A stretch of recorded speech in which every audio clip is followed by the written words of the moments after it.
Hello students, I am Professor Ratna, your Professor of Strategy, and today I shall be talking about the strategic intent. Now strategic intent is closely related to the hierarchy or the pyramid of objectives. And this pyramid of objectives, it comprises of certain objectives or types of objectives that are set by the organization. At the top of the pyramid, as you can see on the screen, come the vision and the mission. The next comes the strategic goals and objectives of the organization. And number three, the third level comprises of the operating goals and objectives. Okay. Now, if we see that the time horizon for achieving the vision and the mission of the organization are relatively long, whereas the time horizon for the achievement of the operating goals and objectives, which can also be referred to as the targets of the individuals in the organization, is relatively short. If we see the function or the arena is specificity, vision and the mission are pretty comprehensive. They encompass the entire organization. They are very broad in nature. Whereas if we move down this hierarchy, we find that the operating goals and objectives are relatively specific in nature. Now, we'll start by explaining the first of the objectives that is at the top of the pyramid, and that is the vision of the organization. Now, the strategic vision of the firm is a roadmap that shows the route a company intends to take in developing and strengthening its business. It paints the picture of a company's destination and provides a rationale for going there. The vision statement answers the question, where are we going and why? In a way, we can say that the vision statement stands for the long-term aspiration of the firm. Now, the vision statement comprises of two elements. The first is the envisioned future, that is, what does the business, the firm looks for itself in the long-term future. And number two, the core values of the firm, that may comprise of the beliefs, the business principles, and the practices that guide the conduct of its business and the behavior of company personnel. The question is, why do firms require a vision statement? Now, if you see, the vision statement is required by the firm to break it out of the boundary thinking. Number two, the vision statement is required to provide for continuity for new product market scopes. Number three, the vision statement provides a direction to the firm.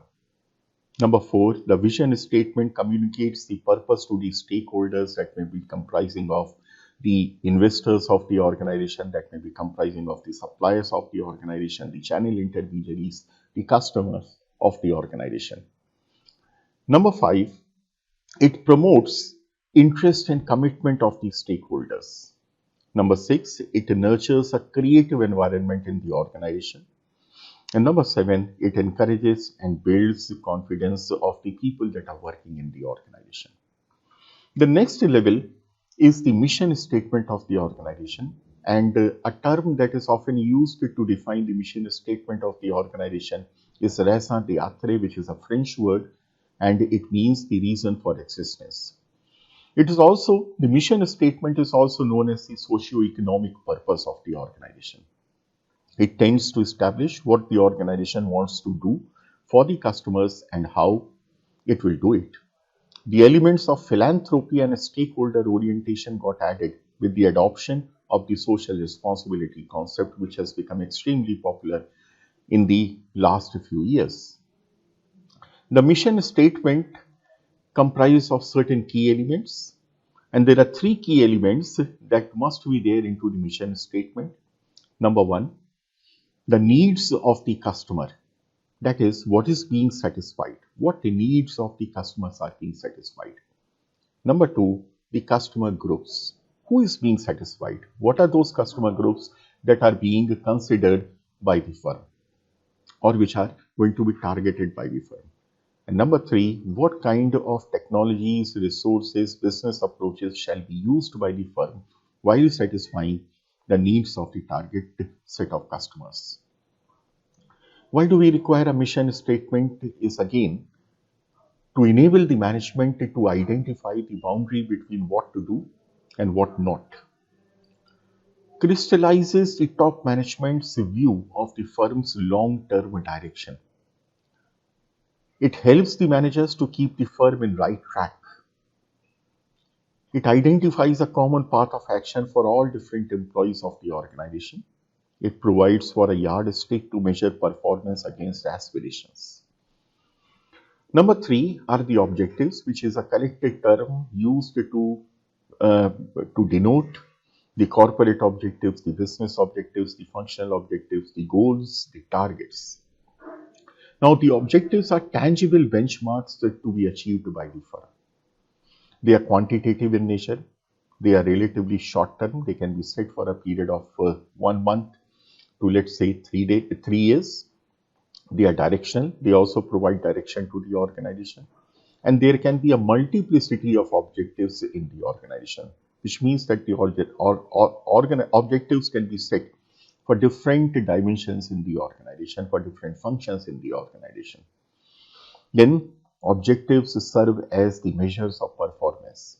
When the organization is into the process of measuring the actual results vis-a-vis the desired results of the organization.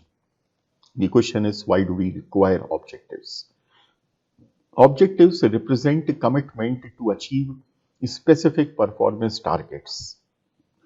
Objectives spell out how much of what kind of performance and by when it is to be done.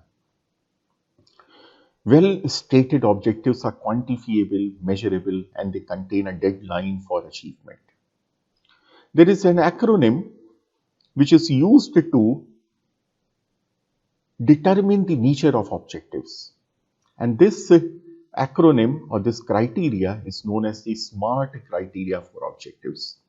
Now, this was proposed by George T. Doran in 1981 when he published an article in the Management Journal related to the objectives. As per him, S stands for specific, which means that the objectives must be specific in nature. Objectives must be measurable, that is the second M. A stands for attainable, objectives must be attainable. R stands for relevant, and T stands for time bound. Thank you.